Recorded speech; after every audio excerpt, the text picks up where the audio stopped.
नमस्कार। चलिए करते हैं टोपी एकांकी का पार्ट 3। जैसा कि हम जानते हैं कि गवरिया ने टोपी किस प्रकार बनवाई और टोपी बन जाने के पश्चात जब उस पर 5 फुंदने जड़ दिए गए तो बड़ी खुश हो गई और उसकी खुशी का कोई ठिकाना नहीं रहा। और इसी खुशी के ठिकाने के साथ ही उसके अंदर क्या एक भावना उमड़ी कि राजा को देख के आया जाए जो इस नगर का है और देखें कि ऐसा कौन सा राजा है जो इतने सारे काम करवाता है। चलिए चलते हैं उस राजा के पास। और उस वक्त राजा क्या कर रहा था उसे जानने का प्रयास करते हैं टोपी के माध्यम से। क्या हुआ कि उसी वक्त राजा अपने चौबारे पर टहलों से खुली धूप में फुलेल की मालिश करवा रहा था। उसी समय राजा अपने चौबारे पर टहलुओं के साथ, टहलुओं क्या होता है? टहलू होते हैं नौकर। क्लियर? टहलू को कहा जाता है नौकर या सेवको। आप सेवको भी लगा सकते हैं, टहलुओं को नौकरों या सेवको कुछ भी लगाया सकता है। और क्या कर रहा था? खुली धूप में फुलेल। फुलेल होता है फूलदार तेल, यानी कि खुशबूदार तेल, जिसे फूल की तरह खुशबू आती है, ऐसा तेल जिसे हम लिखेंगे खुशबूदार तेल। ठीक है, फुलेल का क्या अर्थ हो गया? खुशबूदार तेल की मालिश करवा था। राजा उस वक्त अधनंगा बदन था और नंगे सिर था। राजा ने उस समय अपने शरीर पर वस्त्र नाम मात्र पहने हुए थे, यानी कि सिर्फ धोती पहनी हुई थी। ना तो उसके सिर पर मुकुट था, ना ही कमर पर कोई वस्त्र। एक टहलुआ सिर पर चंपी कर रहा था। एक सेवक सिर पर चंपी कर रहा था। चंपी का मतलब होता है सिर पर मालिश कर रहा था। चंपी का अर्थ है मालिश। एक सेवक क्या कर रहा था? उसकी मालिश कर रहा था। तो दूसरा हाथ पैर की उंगलियां फोड़ रहा था। और दूसरा क्या कर रहा था? हाथ पैर की उंगलियों को फोड़ना। यहाँ फोड़ना मतलब तोड़ डालना नहीं है, फोड़ डालना नहीं है, बल्कि क्या कर रहा था? जैसे आप उंगली लेते हैं और उंगली में से क्या किया जाता है, उसको मोड़ ऐसे किया जाता है ना। कई बच्चे देखे होंगे आपने, अपनी ऐसी उंगली को दबाते रहते हैं और उसमें से आवाज आती है, तो वो कर रहा था। ठीक है। तो तीसरा पीठ पर मुक्की मार रहा था। और जो तीसरा था वो जो उसकी बैक थी, पीठ कहा जाता है जिसे, उस पर मुक्की मार रहा था। और चौथा पिंडली पर गुद्दी काट रहा था। और चौथा क्या कर रहा था? पिंडली पर गुद्दी काट रहा था। पैर की एड़ी से टांग का आगे का भाग होता है, जो पैर की एड़ी से, ठीक है, पैर की एड़ी से टांग के ऊपर का भाग जो होता है, टांग के ऊपर का भाग जो यहाँ का भाग होगा, यानी कि लगाया जाए। अगर आप तस्वीर देख रहे हैं तो वहां पर क्या निकाल रहा था? क्या कर रहा था? पैर की पिंडली मैंने बता दिया आपको। जो पैर होता है, पैर की एड़ी से टांग के ऊपर का भाग, उसमें गुद्दी निकाल रहा था। गुद्दी काटना मतलब हो गया यहाँ पर ऐसे लेकर गुद्दी को, यानी कि जो ऊपर उभरा हुआ भाग होता है उसको दबा रहा था, जोर जोर से दबा रहा था। गवरिया को कंगूरे पर से ही चिल्लाई, मेरे सिर पर टोपी? राजा के सिर पर टोपी नहीं। गवरिया कंगूरे पर, यानी जो महल का सबसे ऊंचा भाग होता है, वहां से चढ़कर चिल्लाने लगी कि मेरे सिर पर तो टोपी है, लेकिन राजा के सिर पर टोपी नहीं। और दोबारा फिर से बोली, राजा के सिर पर टोपी नहीं। मालिश करवाते राजा की नजर गवरिया से टकरा गई। जो राजा मालिश करवा था उसकी नजर एकदम कहाँ गई? गवरिया से टकरा गई, यानी कि दोनों की नजरें आपस में मिली।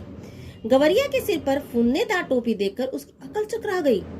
ठीक है, उसने यहाँ अकल चकराने का अर्थ मैं बताती हूँ आपको अभी। गवरिया के सिर पर फुंदनेदार, मैंने फुंदने बताए हैं, जो गोल गोल लट्टू होते हैं। 5 लट्टू लगे हुए थे, आपको पता है, तो गोल गोल होते हैं वो लट्टू लगे हुए थे। उसको देखकर उसकी अकल चकराना मतलब परेशान हो गया। वो परेशान हो गया कि इसके सिर पर, ये टोपी पर जो फुंदने लगे वो किसने लगा दिए।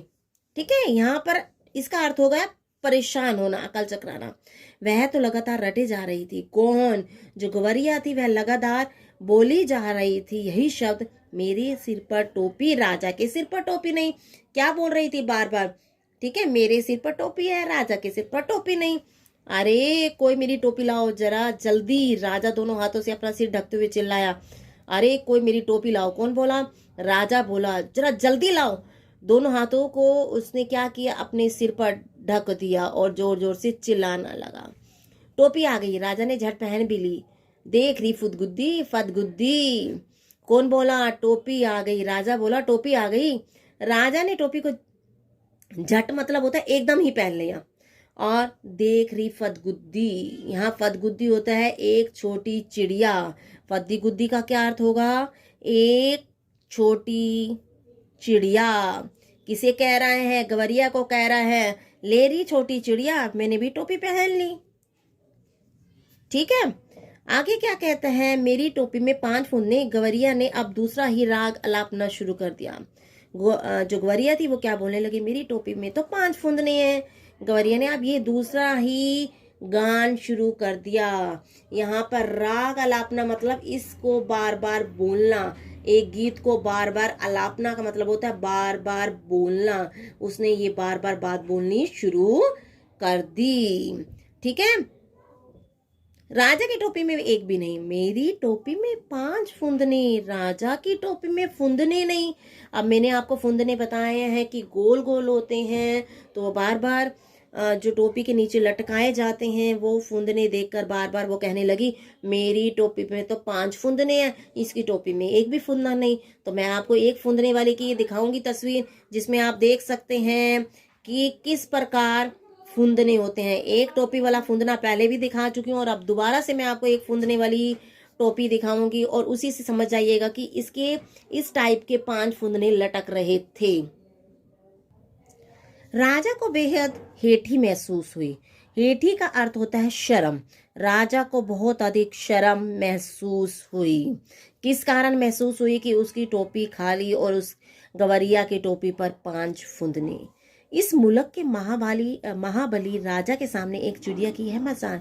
क्या राजा सोचने लगा कि इस मुल्क होता है देश के महाबली मने महाबलदारी, यानी कि बलवान, जो बहुत अधिक बलवान है, राजा के सामने एक चिड़िया की यह मजाल।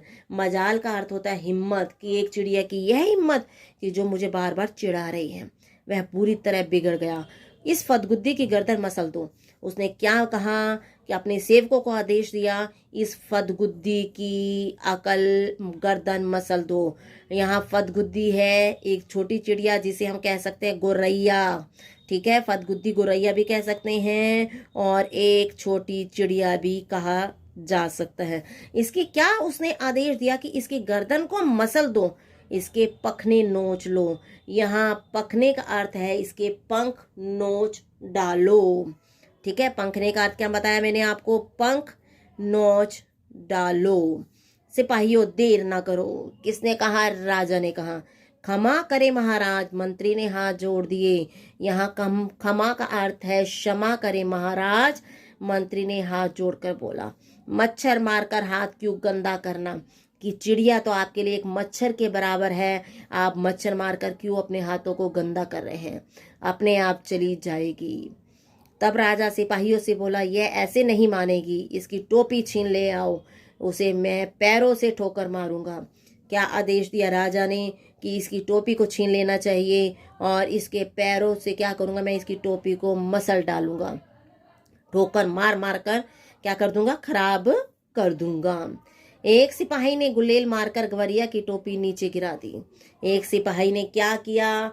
गुलेल क्या होती है? एक निशाना लगाने का एक छोटा सा यंत्र होती है, निशाना लगाने के लिए प्रयोग की जाती है। ठीक है, निशाना लगाने के लिए प्रयोग किए जाने वाला यंत्र, लगाने के लिए प्रयोग किए जाने वाला यंत्र। क्लियर हो गया होगा आपको? क्या होता है?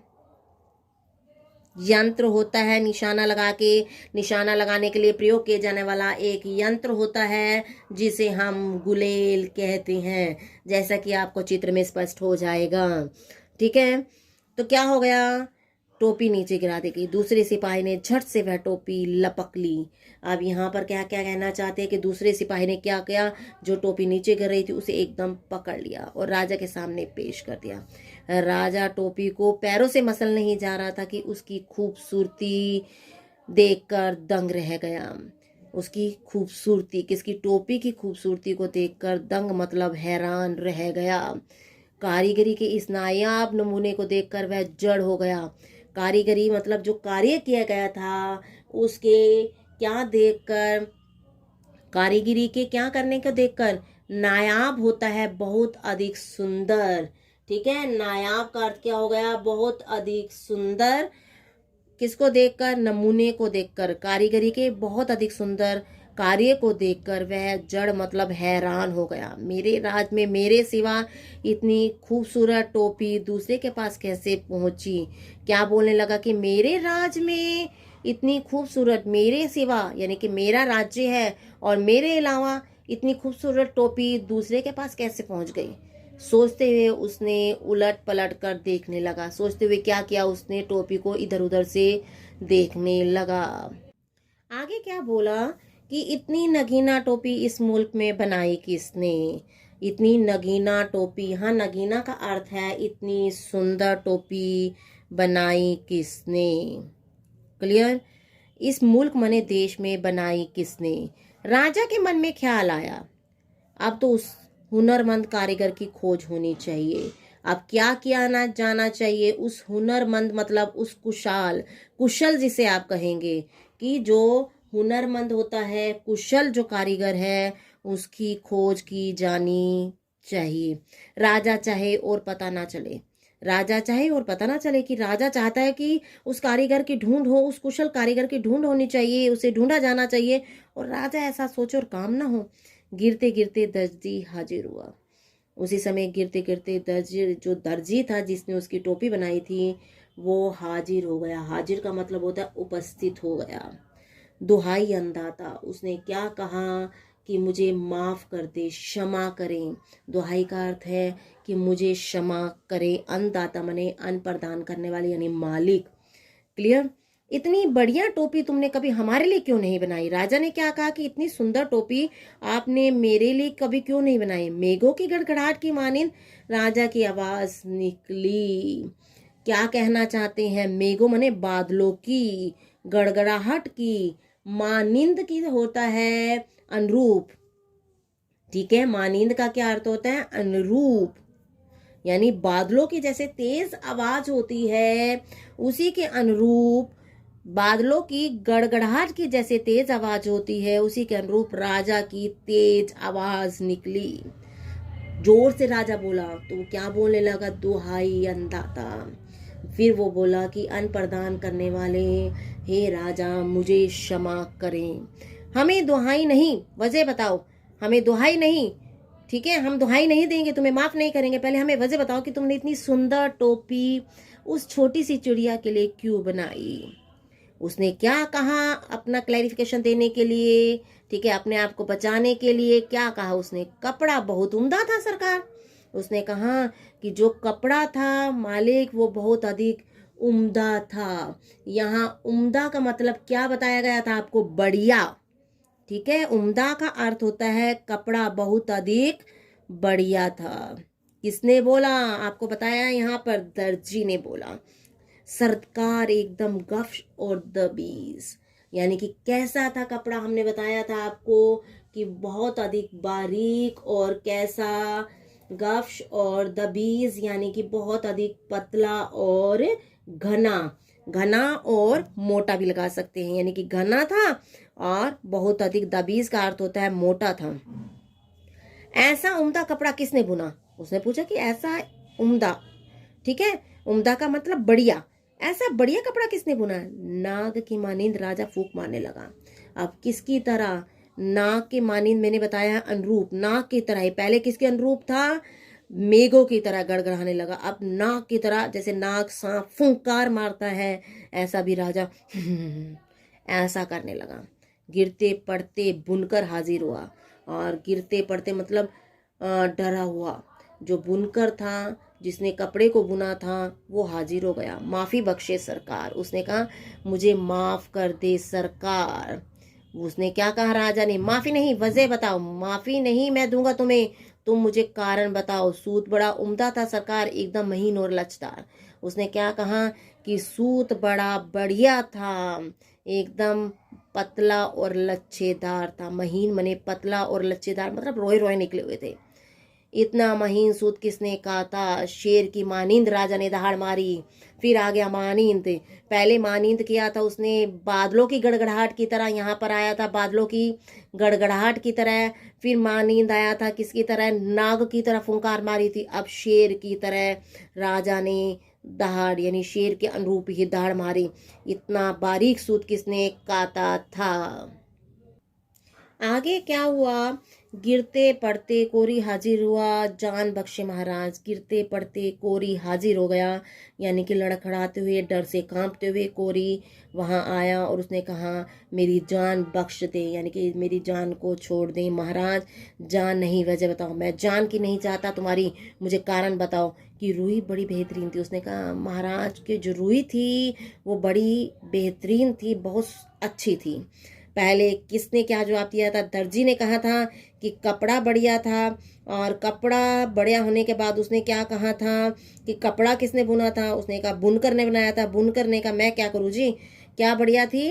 रुई बढ़िया थी। सरकार एकदम बादलों की तरह धुनी हुई। सरकार जैसे बादल क्या होते हैं, बिखरे बिखरे वाइट वाइट होते हैं ना, ऐसे ही रुई को भी ऐसे अलग अलग यानी कि फांक यानी कि जो कहा जाए, रुई को बिल्कुल बेहतर तरीके से अलग अलग रोए के हुए थे। इतनी बेहतरीन रुई, इतनी बढ़िया रुई किसने धुनी? बिजली की तरह राजा की आवाज फिर से कड़कने लगी। हांफते छाती पीटते दुनिया हाजिर हुआ। अब यहाँ पर बताया गया है कौन हाजिर हुआ? हांफते हुए, यानी कि तेज गति से आने के कारण वो हांफने लगा ऐसे, और छाती पीटता हुआ, अपनी छाती पर हाथ मारता हुआ दुनिया वहां उपस्थित हुआ। क्षमा अन्नदाता की अन्नदाता, अन्न प्रदान करने वाले राजा मुझे क्षमा करें। क्षमा नहीं, वजह बताओ। उसने कहा क्षमा नहीं, मुझे कारण बताओ। राजा गुस्से से कांप रहा था। तुम चारों ने मिलकर इस गवरिया का काम किया। किस किसने काम किया था? आपको पता ही होगा, दर्जी ने किया था। और फिर किसने किया था? बुनकर ने किया था। और कोरी ने किया था, ठीक है ना। और किसने किया था यहाँ पर? वो क्या कहा था? दुनिया ने किया था। चारों आ गए। सबसे पहले दर्जी आया, फिर बुनकर आया, फिर कोरी आया, और फिर दुनिया आया। क्षमा नहीं, वजह बताओ। राजा गुस्से से कांप रहा था। तुम चारों ने मिलकर इस गवरिया का काम किया, तुम चारों ने मिलकर इस गवरिया का काम पूरा कर दिया। हमारे लिए आज तक ऐसा कोई काम क्यों नहीं किया? हमारे लिए आज तक तुमने इतना अच्छा काम क्यों नहीं किया? काम करते हो, मैं ये मानता हूँ, लेकिन तुमने इतना अच्छा काम हमारे लिए कभी क्यों नहीं किया? राजा ने पूछा।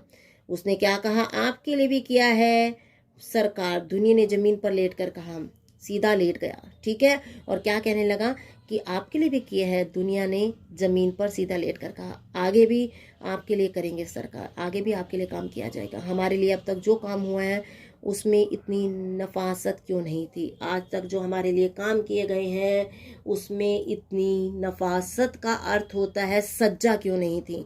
इतना सजाया क्यों नहीं गया था?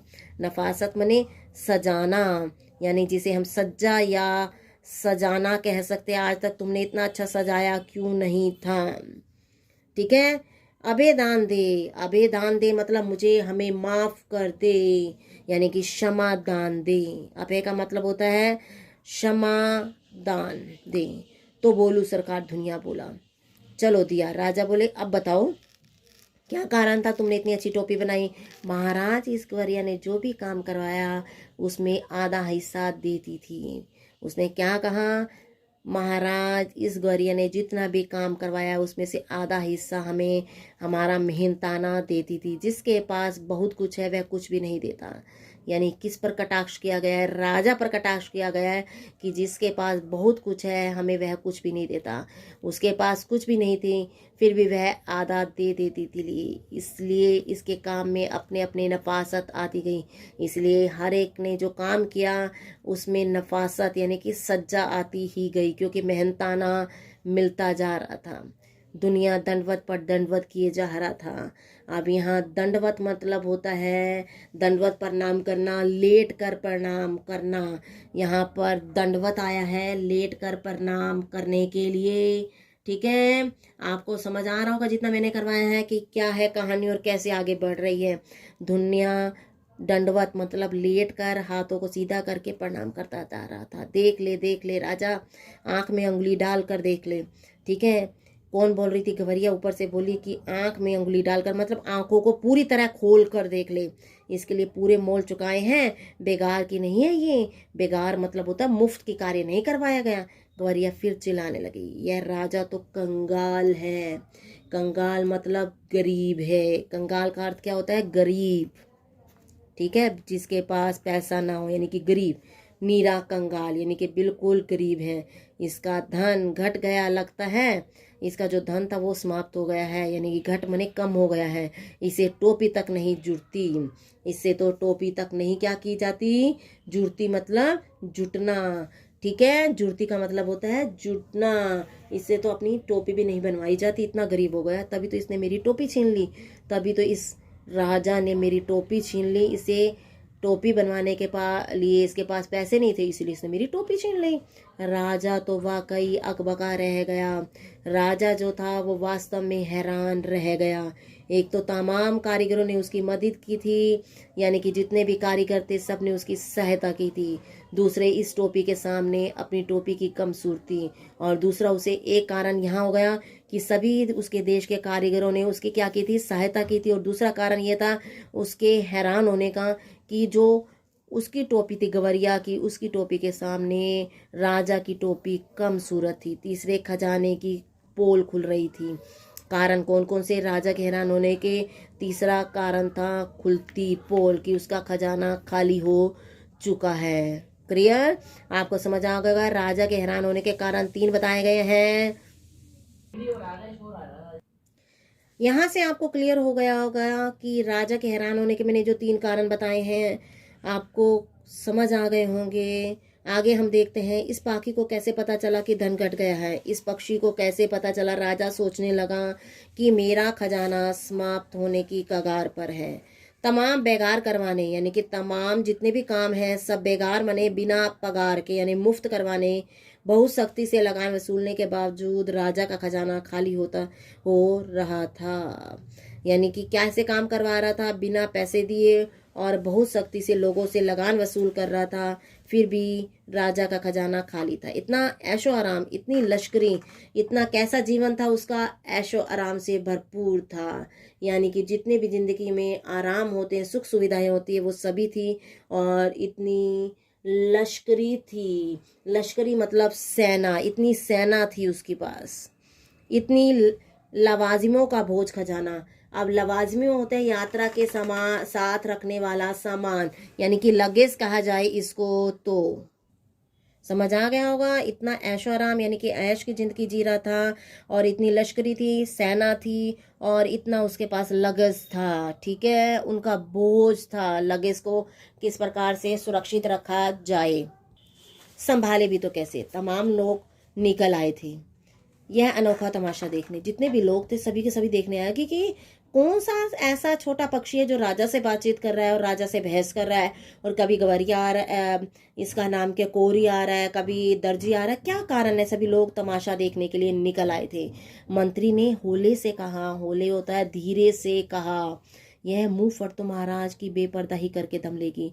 यह मुंह फट होता है जिसके मुंह में जो भी आए वो बक दे, यानी कि जो मुंह में आए बोलने वाला, साफ स्पष्ट कहने वाला। इसे हम यहाँ कह सकते हैं कि साफ स्पष्ट कहने वाला। क्लियर हो गया होगा कि साफ स्पष्ट कहना होता है मुंह फट। तो महाराज क्यों बेपर्दा ही करके रहेगी, यानी कि महाराज का सारा भेद खोलकर ही रहेगी। भेद खोलना। राजा तो खुद घबरा रहा था, झट से बोल पड़ा, इसकी टोपी वापस कर दो। राजा खुद ही घबराने लगा था और एकदम ही बोला, झट से मतलब एकदम बोला, इसकी टोपी वापस कर देनी चाहिए। सिपाहियों ने कहना माना, टोपी वापस कंगूरे की ओर हवा में उछाल दी गई। गवरिया ने फिर से टोपी पहन ली और उड़ उड़ कर कहने लगी, यह राजा तो डरपोक है, नीरा डरपोक। यानी कि आपको यहाँ से पता चलता है कि गवरिया कैसी थी, मुंह फटती, और टोपी मिलने के पश्चात ही कहने लगी कि राजा तो डरता है, बहुत अधिक डरता है। नीरा डरपोक है, बहुत अधिक डरता है। बिल्कुल, नीरा का अर्थ होता है बिल्कुल ही डरपोक है। मुझसे डर गया तभी तो इसने मेरी टोपी लौटा दी। डर गया है तभी तो इसने मेरी टोपी को लौटा दिया। ठीक है। कौन इस मुंह फटके लगे, क्या मंत्री, क्यों मंत्री जी? राजा बोला कौन इस मुंह फटके, यानी जो स्पष्ट बोल देती है, जो मुंह में आता बोल देती है, उसके कौन मुंह लगेगा? मंत्री जी बोली ना, सही कहना उन्होंने।